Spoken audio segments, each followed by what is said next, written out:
They continued moving towards Wine's castle. Yunsu wanted to know how much farther they had to walk. At that rate, they might arrive the same day, Parrot said. Yunsu thought this was actually how she was going to end up, and then she would go back home. She heard noises from the jungle and saw something hiding inside the trees. It was a monster who had followed them. She was shocked to see it there. The monster quickly hid again. She had no clue how the monster followed them without getting noticed by anyone. She called Parrot and nodded towards the monster's direction. Parrot closely observed, and one of the monsters appeared. Parrot went pale-faced as he worried about Kite and his plans. They had no idea how long those monsters had been following them. There were about 5 monsters, or maybe more. Parrot had no idea what to do. If Middelloren found out about this, it would be trouble. She saw him getting worried. She wanted to go. Parrot tried to stop her from going there alone, but she was determined. She didn't want Kite to know, or else he would rush out. Parrot wanted to go with Yunsu, but she refused. She wanted him to protect the prince,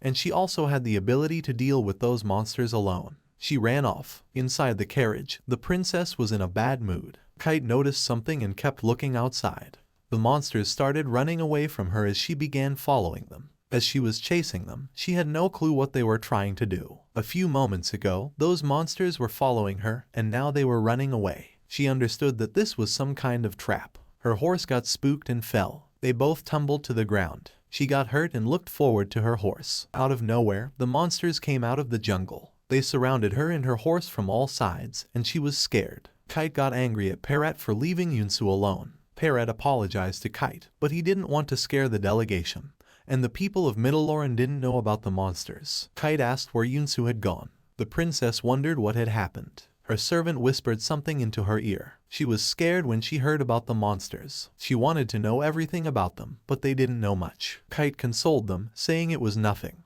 But if it was nothing, why had they stopped? Kite wanted everyone to keep moving without worry. She was flattered that there was nothing to worry about as long as Kite was there. But she didn't know she had to continue without him. She was surprised. Parrot tried to stop Kite, but Kite switched places with a knight. That knight was surprised too. Kite took the horse and ran to save Yunsu. Inside the carriage, the knight and the princess were sitting. The princess was getting more pissed that Kite had left her alone. In the jungle, Yunsu was surrounded by those monsters. By this time, she was prepared. She took out her sword and confronted the monsters. She began to run towards them, but her ankle was injured, maybe due to falling from the horse. A monster jumped on Yunsu, and she fell down. Those monsters didn't attack Yunsu. Instead, they were sniffing her. She took out her dagger, but the monsters still didn't harm her. She didn't understand why. She felt that the monsters were just sitting there beside her, not harming her. She remembered that back when she and Kite were trapped by monsters, they seemed to be trying to tell her something. The monsters looked at her. She wanted them to tell her what they were about to say. As she was about to touch one of the monsters, a javelin was thrown between them. The monsters got scared. She looked to see who had thrown it. It was a guy who had missed his target. He was not as good as he used to be. He asked his soldiers what those things were. She asked him who he was, and they retrieved the javelin. It was green in color. She understood that it could be him. Inside the castle of Wine's castle,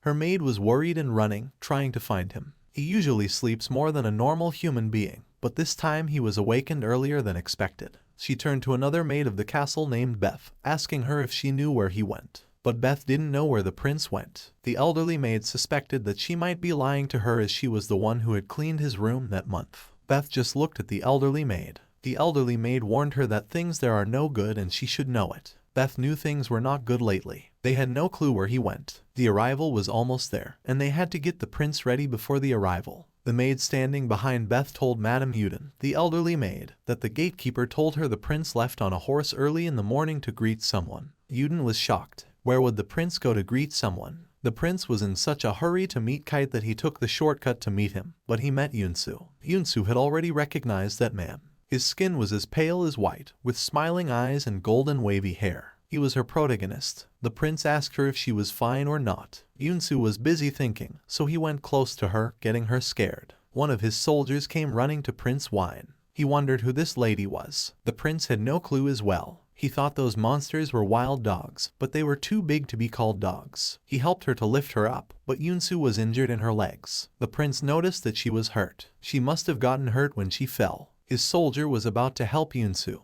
but Wine resisted him, and rather, he lifted her up. She was startled. He wanted to take responsibility for any accident that may happen in his area. She was thrilled and felt different than how she feels with Kite. His castle was not far from there, and he wanted to treat her there. But her thoughts about him were exactly the way she made him.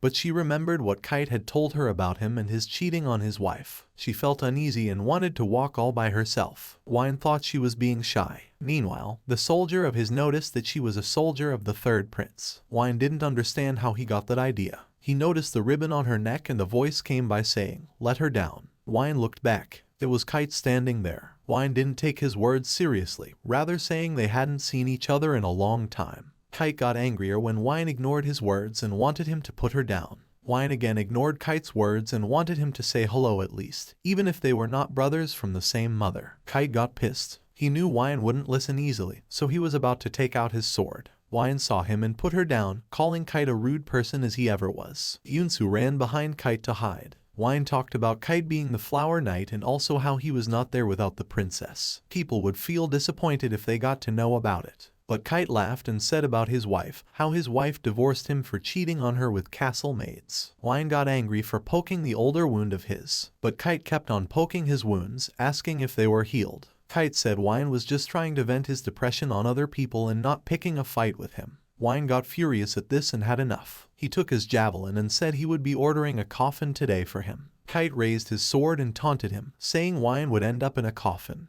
Yunsu sensed the situation and had no clue what to do. They both ran towards each other with screams. Yunsu got worried. As they were about to fight, someone loudly told them to stop the nonsense. Yunsu turned to look who it was. A man with big hair wanted them to stop fighting and told them to remember their honors. It was a general. Wine was surprised to see so many familiar faces that day. He wondered why he came there. The general ordered him to lower his sword as it was the royal order. Angrily, he took back his sword. Wine understood that those royal orders were given by his big brother's order. The general just gave them a stare. Yunsu got to know that they were talking about the first prince. Wine wanted to see his big brother as he hadn't seen him in a long time. He wondered if he doesn't get bored inside his castle and why he sends him when he had something. He taunted the royal general that it's a disgrace for him rather than guarding the royal palace. The general got angry and screamed at him to keep quiet. And even if he is a prince, if he said much, then that's an insult to the imperial order and royal majesty. Wine apologized as he was a bit sensitive after his divorce. The general asked Kite to return to his carriage and not to destroy the image of Farason as much as he had already destroyed. Kite was about to return to his carriage and asked Yunsu to come with him. As they were leaving, the general suspected something. He stopped Yunsu and asked who she was. She got scared. He didn't know that Kite had an army. But Kite said that she was just a soldier, that's all. She said she was a new recruit, but the general doesn't remember any new recruit that has been assigned to Prince Kite's castle. That statement made Yunsu even more terrified. Also, the general had never seen her before as well. At that moment, even Kite was sweating on his face, but the general kept suspecting her. She, with a salute, said to the general that she wasn't trained at the military base, but rather a civilian mercenary. The general was shocked that she was trained as a mercenary. She made up a story about how she lost her family to bandits and then started traveling afterward. She heard about recruitment from mercenaries. The general understood the system that the knight captain recently enacted. She kept making up stories that Prince Kite was recruiting mercenaries to wipe out the bandits. The general was surprised to hear this. With hesitation, he said he had selected her by himself. The general wanted to know her name, so she introduced herself as Vassar. The general ordered her to return to her position and also wanted both princes to return to their positions as well. Yunsu's horse had run away, so Kite told her they have to travel on one horse. Kite was already feeling a bit scared of her. She didn't understand why he was scared of her. She knew about the Farason soldier recruitments better than he knew. It made sense to him. She laughed. She had utilized the mercenaries to emphasize the Doran role. She didn't know that knowledge would save her one day. She was missing her days when she used to drink Americano iced tea at the cafe.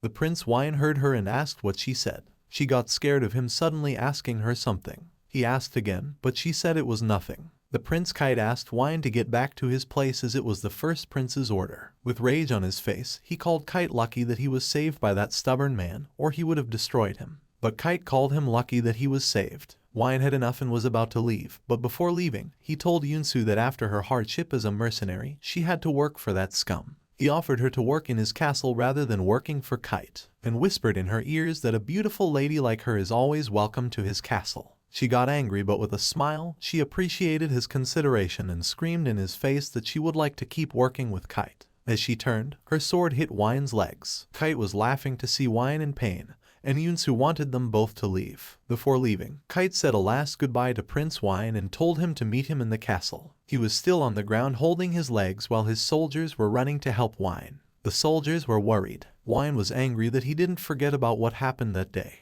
But more importantly, he did hear her correctly. They were riding the horse faster to reach the carriage. While riding, Kite asked her why she didn't tell him that monsters were following them. But Yunsu wanted to take care of things on her own. She wanted to know why he left the princess and came for her. Kite was not worried as Perat was already taking care of it. She was glad that he was not worried about it. He asked her opinion. She didn't know what he was talking about. He wanted to know how she felt after meeting the hero of her novel. Wine was beyond her expectations, kind, handsome, and energetic. And she doesn't like him at all. She was angry that she made him all handsome and kind, not to cheat on his wife. Her novel characters don't cheat on their wives, she said. How dare he cheated on her heroine? And even after cheating on his wife, he was still lecturing Kite and other people, she said. Kite was listening to her calmly. She didn't understand why he lectured anyone. He was in no position to lecture someone. He wondered if that's the reason why she hit him. She wanted to punch and kick him and demote him from being a hero, but she was holding herself back. Kite was silent and a bit sad about something. Then he smiled. He leaned on her back. Yunsu had no idea what Kite was doing. She asked what he was doing. He was tired and wanted her to hold the rein. She was getting all red-faced, but this was dangerous as well. He wanted to catch up with the others, but before that, he wanted to rest a bit. She didn't say much and kept riding the horse together while Kite was sleeping on her back. As they came into the city, people were welcoming them with flowers, and Yunsu was shocked to see this. Yunsu, Kite, and Perat were all riding horses. A kid beside the road handed over a flower to Yunsu. Hernfist and the Flower Knight, she thought there should be a country neighboring Fairison, so she wrote a little about Mitteloren and about that too. But she didn't know that everything would turn out to be this amazing. They kept walking till the palace. A guard screamed Obson, and all the other guards raised their javelins in the air, making a path for walking in the middle. The Prince Wine was standing there. He welcomed everyone, Flower Knight, Kite, and the princess from Mitteloren. Kite was still suspecting him. Yunsu noticed a woman there. It was Erden. She was the first person who assisted the second prince when he came into that world and the scene stealer of the second prince. She was feeling great to see her like that in person. Kite greeted Erden, as they hadn't met in so long, maybe 5 years. She didn't say much but welcomed Prince Kite as well with a glare at him. Erden was one of those who had hate towards the third prince. She knew that if Kite went to Wine's territory, people would not welcome him there. A loud bang came from the carriage. The door opened, and the princess came out of it. She looked at Kite with anger and teary eyes and then kept walking away. Even the princess, nobody there was happy to see him. He was the most troublesome prince of Fairison and the main villain of the story. Wine welcomed the princess and appreciated her beauty, as she was more beautiful than rumors said. He was about to guide her to the room she was staying in. Kite wondered why Yunsu was standing there. She should go with the princess. Yunsu understood and was about to follow the princess. As they were walking inside, Wine stopped them both as he never told them they could go inside. Kite wondered how he could stop him. Wine brought them to a wooden house. Kite didn't understand why he brought them there. Wine brought them there to show the guests their room. Kite got angry seeing that old house. Wine was making every effort to piss Kite off. Kite furiously got angry, thinking maybe he's doing all that because of what happened in the morning or because Wine's wife left him due to Kite. But Wine was the one who caused his divorce. Wine was angry too, but he was holding back and told Kite that he was not in a position to get angry as he was not in his puny castle at the north. But Kite was there as an official Flower Knight at the Eastern Castle. Wine knew about it. Wine made sure that Kite would get the best room for guests in the castle. Not only that, but also the best treatment there. But then why did he bring them to the old house? Because that house was for Perat. Both Kite and Perat were shocked. If only Kite was not a Flower Knight, Wine would have shown him that room for sure. Kite got angry and grabbed Wine's collar. Perat tried to stop Kite. Wine had nothing to do with Perat personally, but he was punishing Perat due to his master. Perat tried to calm Kite, saying he would live there, but Kite wanted him to stay out of that fight. Kite was so angry, he didn't know Wine would go this far to hurt him. Wine understood that Kite cared for his people and he should be more careful around Wine. Wine got off of Kite. He personally didn't want to harass people there since Perat had nothing to do with Wine. He pointed at Yunsu. Yunsu was startled. Wine did remember her name Vassar. She saluted Wine there. She was the soldier of the hooligan third prince. Wine knew she was at the bottom of the rank. It was not fair to treat her like a noble. He agreed to treat Perat with more respect as he belonged to Kite directly, but Vassar would now be stationed in the barracks of that castle as a soldier of the lowest rank. Kite was worried and he didn't want Wine to do that. Kite was furious. As a deputy commander, his orders were royal orders that Yunsu had to follow. Wine peered into her eyes and said his legs still hurt and she would enjoy the barracks. Kite tried to stop Wine, but Yunsu didn't want to ruin things. She would be fine, she said to Kite, and as a soldier, she had to stay in the barracks. Kite knew that standing stationed at the barracks in the lowest position isn't easy. She thought it was easy, but she remembered something from the past. She remembered her searching and learning about barracks and how difficult it is. She stood there, pale-faced. Kite was standing beside the window in the castle. He wanted to know what she wanted to talk to him about. Meanwhile, the princess was choosing her colored clothes. He called her again as she didn't pay attention to his words. She questioned if he was really her flower knight, because Kite had left her abandoned on the road. Why did he even call her to Farason if he was going to do that? Kite had no answers. She stood and didn't want to question him for leaving his post as Perat had already explained that there was a possible threat. She leaned on his chest directly, making Kite uncomfortable. The princess started crying that she was frightened a lot. She didn't want him to run away without saying a word. As he left her there in the carriage alone, Kite looked out of the window. Yunsu was standing there alone in the sun. The princess told him that Ernfest would begin soon, but Kite didn't hear her. She wanted him to stay with her all the time, but as soon as she said that, he wanted her to excuse him for a moment. He had something important to do and left the princess alone again. The princess was shaken. At the camp of soldiers, Yunsu was walking like a dead zombie. She was regretting that taking reference from an actual army would backfire on her. A soldier showed her the place she would be staying. That was the tent for the 3rd Infantry. Half of the soldiers in the army were women, and all the members of Squad Glyn were women. A woman there saluted the soldier who was explaining things to Yunsu. She was new there. Her name was Iris Michelle. Iris was assigned to Squad Glyn. The soldier wondered when Yunsu joined. Yunsu made up a story that she joined the army a few months ago. Yunsu was more experienced than her, and they had to stick to their duties during the festival. Yunsu noticed that the girl sat there quietly. She tried to have a look at her, but nothing worked, so she sat there too. She heard a few women talking. A few women of Squad Glyn were wondering that new recruits were there during the festival, and not just one but two. She had no clue who they were and started thinking about how she made the badges. One line was Iris, and 2 or 3 lines meant Drayt and Swait, and the last one is the highest among all. One of the members sat there and wanted those new recruits to introduce themselves. Michelle started introducing and she worked for the 2nd prince. Yunsu was about to say something, but the woman there got angry at Yunsu and said to start over again. She got scared and stood up, giving her introduction. It was pin drop silent in the tent for a moment. Yunsu was confused. As Yunsu was dispatched, they understood that she was not one of them. The woman again wondered that Yunsu worked for the 3rd prince. All the other women were shocked to see her neck ribbon. Yunsu didn't want to draw too much attention to herself. The woman stood there, calling Yunsu a weakling and a soldier of the 3rd prince. She wanted Yunsu to take out her sword. She didn't understand why, but the other woman just wanted Yunsu to follow her orders. She took out her sword and raised it. The woman saw her sword. It was not standard issue, it was an expensive sword. The woman wanted to know how she got that sword. Kite was standing outside the tent. Yunsu told them that Prince Kite gave her that sword. She was shocked.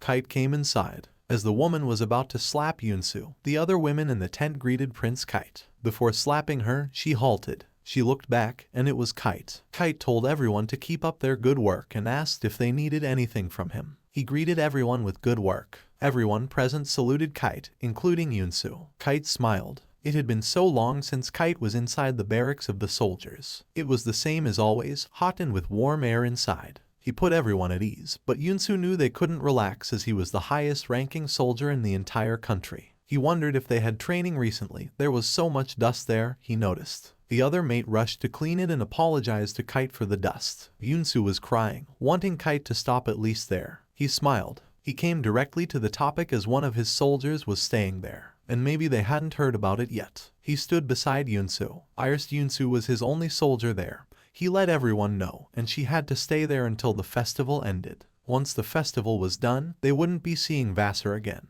He let everyone know that she was a private guard of his. The woman who was harassing Yunsu got angry. Kite thought he made it simple for Yunsu, but Yunsu had now become their target. They all were furious with Yunsu. One of the candidates raised a hand to ask a question. To become a private guard of a royal, every candidate has to pass the exam. And why didn't Kite take any candidate for the examination? It was simple that Kite didn't want any soldier under his commands, but he just mentioned that Vassar was his private guard. And yes, for Kite, she was a special case that he didn't anticipate. The woman had no idea what that special meant. With simple words, he explained that his soldier should not be treated as a simple soldier because she was only his soldier. And with that, he took his leave from the tent.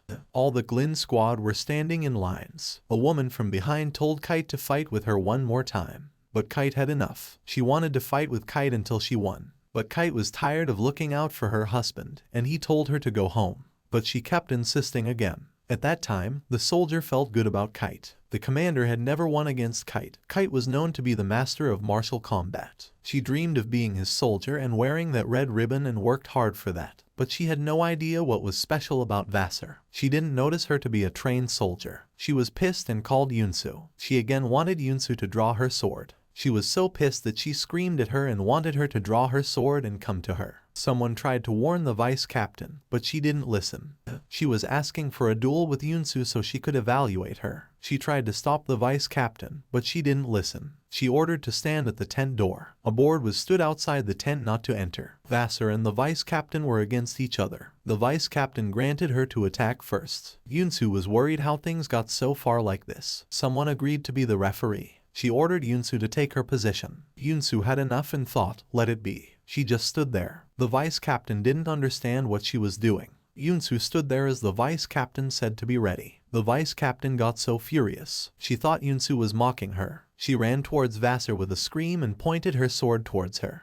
A man asked Wine if he knew that there were many soldiers in the army. A name wouldn't be enough. Wine remembered her mentioning being from mercenaries from the north. Wine was searching for Yunsu's name in the mercenaries ledger but didn't find anything. The other soldier knew that it's hard to track down mercenaries. Wine thought all the hard work was wasted, and he was sorry to call his vice commander out of his busy schedule. The vice commander wasn't busy, and he would look into it as a few of his soldiers were mercenaries. Wine felt great. Before the commander left, he mentioned the Americano with ice. The soldier had no clue what he was talking about. Wine knew he didn't know what it was. He finished the conversation sooner. Wine knew a day like this would come. As he might not be the only one who was going through this, he wondered what Yunsu's real name was. The vice president attacked Yunsu. She landed a strike, but Yunsu was able to dodge it easily. The vice president wanted to know how worthy Yunsu was for that red ribbon. She kept attacking Yunsu, but Yunsu was able to dodge each one. She noticed something about the vice president's attacks. The vice president got angry that, rather than fighting, Yunsu kept dodging. The vice president thought Yunsu wanted to protect her face, so she agreed not to hit her face. Yunsu was glad that she was not able to hit her anywhere. The vice president thought Kite's taste was weird. She thought Yunsu had seduced Prince Kite to become his personal guard. The vice president also didn't like that Yunsu wasn't saying much. Yunsu had enough of the vice president's allegations and was ready to show her skills. The vice president grew confident that Yunsu was finally going to fight her. Yunsu landed a strike, making it difficult for the vice president to handle. Yunsu was angry. She kept attacking the vice president, making it more difficult for her to handle the attacks. People were shocked to see that Yunsu was doing great. They didn't understand what their president was doing, as she was getting cornered and, at that rate, she might lose. Kite was impatient, and due to that, she never learned any proper dueling posture, and Yunsu didn't know how to train with a sword either. But during the duel with the vice president, Yunsu noticed that Kite was much faster, and she was too slow. Yunsu defeated her. The vice president fell to the ground. Yunsu asked if she was satisfied or not. She wanted her to stop fighting and looked at the president's hands, seeing cuts on them. She knew that the vice president was making so much effort to take the place, and all of a sudden, she came and maybe took her place. The vice president used her legs and attacked Yunsu's legs, making her fall to the ground. The vice president wanted to keep fighting until she defeated her. She was about to attack Yunsu as she had let her guard down when the lady president came and stopped her. She knew something was wrong when someone was needed to watch outside. Everyone knew that the third prince was really picky, and how did the vice president think Yunsu might not have any skills? The vice president had already lost the duel when she asked Yunsu for a duel. It was a proper duel with a referee, and no one was hurt, so she wasn't going to question anyone. However, she told Sandrine that she didn't promote her for this kind of behavior. Sandrine apologized to the commander. The commander turned to Vassar, telling her it was her fault as well. The commander told her she doesn't care about who she serves or if she has different missions than others. As long as she's there under her tent, she needs to follow her command. The commander ordered everyone to eat. Yunsu wiped off the dust and looked at Sandrine. Sandrine was still angry. At night, Yunsu was walking alone. She was tired as many things had happened to her, and on top of that, she was hungry as well. Her stomach was growling. She felt awkward eating there, so she left in a hurry. Someone called her from behind. She looked and saw it was Parrot. He was worried about her, so he came by to check if she had eaten or not. She was coming back from dinner. He thought she might be hungry, so he brought some food for her. She saw the food and felt great as she was starving. They both sat on a bench. There was chicken, a few drinks, and fruits. As she was eating the chicken, she noticed that the scent and color of the chicken were familiar. Parrot told her that it's the specialty of Fairyson. They cook chicken on a slow roast for a long time. She was shocked that it was rotisserie chicken, which she liked a lot. The food there was exactly the way she liked it. It was just as she imagined it. She felt and thanked Parrot as she was starving. He agreed to bring food and everything she needed. All of a sudden, she noticed his outfit. It was the royal uniform that he wore whenever there was a royal meeting or important celebration. He was worried that the uniform might not fit, but it fit as always. It looked good on Parrot. She felt sad that she made Kite and Parrot villains, and nobody called them for events. Parrot wanted to wear that uniform more often. Meanwhile, she asked Parrot what Kite was doing. Parrot told her Kite was with the princess at that moment. A lot had happened that day, but they were able to make it to Prince Wine's castle. At first, everyone considered Yunsu a witch, but now she was a warrior dancer and a soldier, which was amazing for Parrot. Even Yunsu wondered how she ended up like that. They only had one step left, and before that, he wanted to ask her something. He told her to take her time before answering this. He asked if she still wished to return home. Yunsu was curious why he asked that. Yunsu was a bit confused with the question he asked her. Parrot wanted to know before she left. Kite had brought her there against her will, and she had wanted to go home since the first day. But was she still thinking about going home? With hesitation on her face, she admitted that she had to return home as she promised Kite to make him emperor, and that was the reason they had come this far. Her words got stuck in her mouth. She wondered if she never came back again after leaving, how would they feel? Parrot was observing her. Yunsu was sad. Parrot confronted her, saying that everyone in the castle, including himself, wanted Yunsu to stay. Yunsu might not have expected that answer. Parrot thought she could stay. If Prince Kite really marries the princess, then there is a possibility that Kite would become the emperor. The princess seemed disappointed, but she still saw Kite quite often. If things went right, Yunsu might not have to go home. But Yunsu didn't like the idea. She was totally annoyed. Parrot didn't understand her. She wanted to go back to her tent as it was late and people might worry. Parrot tried to stop Yunsu, but she started running away with multiple thoughts in her mind about why she was running away. She didn't want to return after coming this far. One of the princess's maids notified her that Kite was ready to have supper with her. The princess's maids had some thoughts to share with her. Even though the maid hesitated to share, she voiced her opinion about Prince Kite. Even though the prince's reputation was not good, what the maid saw was even worse than she thought. The way he treated the princess was a bit off as well. The problem she noticed was that Kite wasn't interested in gaining power. Other than Ernfist, he was not able to attend any festival. The princess thought her maid was speaking with half knowledge. As the princess knew, at first only Kite was eligible for emperor, but for some reason, Kite lost his place and reputation and was dragged out. Kite was so close to being emperor but then lost it. How would he not be interested in it? The princess knew he might not seem interested, but he still wanted to be the emperor, and she could be a way to direct him. She wanted to have Kite on her side to complete her revenge. Froch, she recalled in her mind. When the princess was a child, her maid told her that her father had one more child. The princess thought the maid must be out of her mind, but the queen had already accepted the other child as her daughter. The princess was shocked that her mother could accept the other girl. She didn't like it. The girl's name was Froch. Her mother told the princess that she would study with Froch. It was the queen's dream to have an older daughter than Statiste. She thought they could get along. Froch was glad to be accepted by the queen.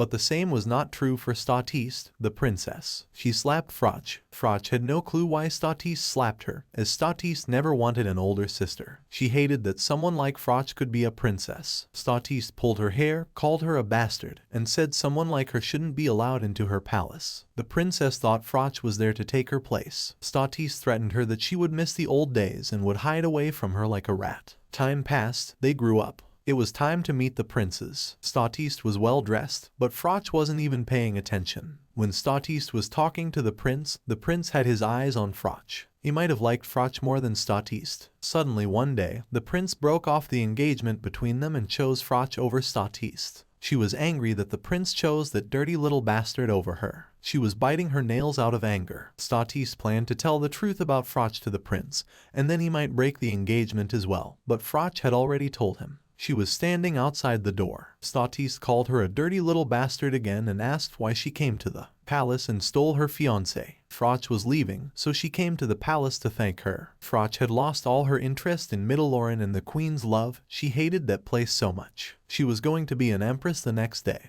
and she wouldn't allow Statiste to treat her like that ever again. She also called her a princess of a small kingdom. Statiste was angry at the way she talked to her, but the tables had turned. Froch was going to be an empress of a bigger kingdom than Middelloren. She compared Statiste to a frog, even if Froch herself was a rat. Froch had waited for this day for so long. She wanted revenge on her. She whispered in her ear how Statiste would miss those days when she was able to hide inside a pond like a frog. Statiste was angry, throwing things in her room here and there. The maids were worried about her. She didn't want Froch to leave like this. She wanted revenge on her and to teach a lesson to that bastard. By then, her maid came inside with a letter. It was a royal letter from Ferryson. The princess quickly snatched the letter. While she was reading it, she understood that this could be her chance. It was a request from the Flower Knight. She thought she had a chance to take revenge. She planned to be the most beautiful flower in the history of Ferryson. They were both sitting at the dining table. She was drinking tea and having second thoughts about her older sister, thinking that if she could be empress,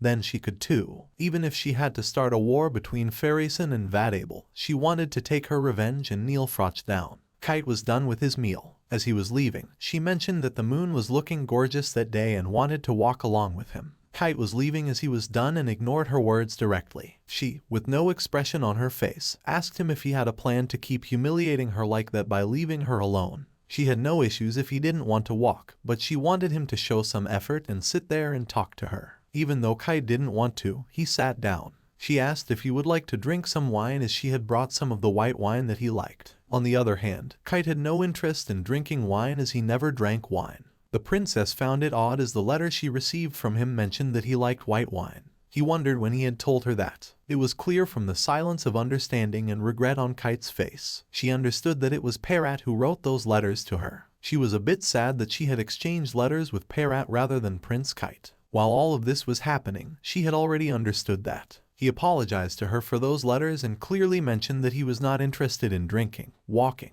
or talking as the next day was a big day, so he wanted her to rest as well. The princess was angry and slammed her hands on the table. She said that he was dragged out of the castle because he had no common sense. It did feel bad to Kite, but rather he smiled. She thought he was only low in wealth, but after meeting him, he was also low in his ambitions. Kite didn't understand what she was talking about. She mentioned that he had a savior who could make all his dreams come true, and she pointed at herself. But yet he was ignoring her, those hands who were trying to help Kite. Kite smiled and wondered if she must have known his dreams, as she already knew. When the Emperor of Ferryson fell ill, he had 3 sons. The first prince, Otnin, was handling the finance of Ferryson. The second prince was handling the army of Ferryson. But the third prince was the ruler of the barren land that held the old crumbling castle. She questioned him that if people ever tried to raise names for the next emperor, why would they choose his name? He laughed. He didn't understand what she was expecting from him, who has nothing, and what makes her his savior. It was because she was the only daughter of Queen Franca, who ruled over Middelloren. Kite suspected her statements as he knew she had 2 daughters. Then she accepted that she had a stepsister. He mentioned her name, Princess Froch. She didn't want to go into that matter, as she considered her a bastard with vulgar origins. Kite got angry as he was also not really blood related to his brothers. She handed over a scroll to him to have a look at it. Kite saw it, and it was a kind of diagram. She told him that it was a crossbow weapon. Nobody knew about that weapon other than her, the Queen of Middelloren, and a few assistants of the Queen. He suspected why she was showing that to him. She kept explaining that it could be held in hand and regular soldiers could carry it, or an army could fire 20 arrows at a moment. She smiled with a creepy face and asked him how fascinating it would be to have such kinds of weapons. It could fire tons or maybe hundreds of arrows at once. Kite was shocked to hear the plans. He thought it was just a waste of time. But the princess told him that prototypes had already been developed and were ready for production. She got up and walked to him, telling him that even a single siege weapon is a threat to any country. A small kingdom like Middle-Earth can't solo build a weapon like this when surrounded by powerful nations. But Queen Franca had stopped the production as she wanted to maintain peace with other nations. But the princess was ready to hand over the plans to Kite and called him her beloved husband and grabbed him from behind. She wanted him to attack Vadable so they could be finished, and he would get his honor back. She tried to manipulate him by whispering in his ear that he could become king easily with that weapon. Kite didn't say anything. He was just sitting there silently. She thought a weapon like this was a total waste in his hands. But if he didn't have an eye patch, she would have treated him much nicer. Her manipulation didn't work on him. He was amazed at her words and slipped her hands off his shoulder. She fell back. Before leaving, Kite asked her if that was all she wanted to say to him. She had no clue what wrong she did. With her plan, Kite could become king easily. But Kite had different plans and ways to be king of Fairyson. He didn't want to marry someone whom he didn't love. It just disgusted him. She reminded him that there's no love in marriage. A ruler's marriage is itself a promise between two countries to trade and cooperate. She called it vulgar, lowly, and peasants who would care about love. He smiled at her because he did care about love, like a bastard, lowly and vulgar person would. He took his leave as he wanted to see someone really in a hurry. Kite went out of there, leaving her alone on the floor. She was in a rage, anger, and frustration. She didn't understand how he dared to humiliate her. She called him a bastard and a beggar. She would not forgive him. The princess was planning to make him regret it while she was crying. Yunsu was breathing heavily after a long run. She sat down under a tree. She didn't want to leave, but she had come this far just to go back home. She wanted to make Kite emperor. She stood up, wondering where she was, as while running she didn't see where she was going. She had to return to her camp faster. A black shadow-like thing passed by her legs. She saw it and was flinched by it. She didn't understand what that was, so she tried to peek into the jungle and saw that it was a monster. She was worried that a monster was inside the castle grounds. If people found out about it, the entire castle would be in chaos and Ernfist would be cancelled. She had to take matters into her own hands. This time she even had a sword, unlike the previous time. She took a position, waiting for it to move. The monster jumped in front of her, making her a bit scared. She was about to finish it off with one blow, but it was a small monster and it didn't do anything.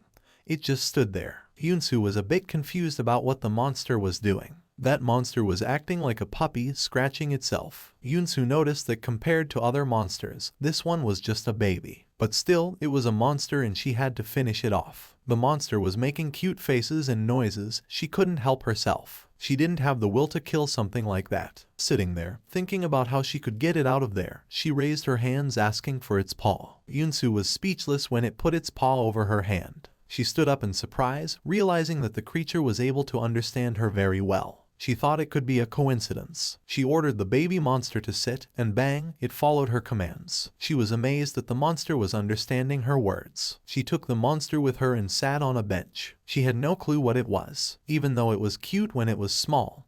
When it got bigger, it would be the scariest. She remembered that back when the monsters ambushed them, they didn't try to attack her, rather they attacked Kite. They didn't attack but approached her for help. Maybe they knew that Yunsu was the creator of that world. Yunsu started thinking about what the last line of the second prince's chapter was before she came there. It was something about him being chased out of the palace for his evil deeds and hiding inside the cursed jungle. After taking shelter inside the cursed jungle, the third prince was nowhere to be found. Doris saw Yunsu sitting on a bench. As soon as the second prince's chapter ended, the third prince's chapter began, and since she was there inside the novel, the story was going on its own. Going back to her home was the only way to make everything normal, she understood. Doris made a noise that scared the small monster, and it ran away. Doris was sad by the words she heard from Yunsu. Doris didn't want her to go home. It was late night, and Doris was still out, but she was actually bringing Yunsu some blankets since the bed inside the tent was not comfortable for her. But she heard Yunsu. Doris suspected that they were in Wine's castle. Regarding her going back home, even Doris didn't want Yunsu to leave them. The people of the castle were not prepared for it. Yunsu tried to calm her, but Doris was a bit scared and talked about Prince Kite. She hesitated and asked, "What about him?" Doris was worried about how Yunsu could let Kite go through all of this. How could she just sit back and let Prince Kite marry Princess Statiste when she actually didn't even care? But Yunsu thought it was the best choice. It was good for him to have such a beautiful and lovely wife. She was feeling guilty for leaving Kite alone, but now he had the princess. She still had questions about what the princess liked about Kite, as Kite was a bit angry, with menacing and sarcastic remarks aimed at everyone. But Doris had different opinions. She had been watching them practicing, and she knew that Madame Vassar liked Kite. She screamed at her. It was complete silence between them. Yoonsu didn't feel good about yelling at Doris. She couldn't explain anything. She confronted that she didn't want to leave either, but she had to return to her world, go back to her job that she hates, and be with people who love her, her parents, grandma, grandpa, and so on. It had been so long. They must be worried about Yoonsu. And finally, she accepted that she liked Kite a lot. But she had to return, make Kite emperor, and change his miserable life. Yoonsu got tears in her eyes, so she ran away, making excuses that she shouldn't be out that late. She ran away, apologizing to Doris. Kite was standing behind a tree, having heard every word Yoonsu said to Doris. He had no expression on his face. I am very curious to know what will Kite do now. Let's see that in the next video. Don't forget to like and subscribe. Thank you for watching.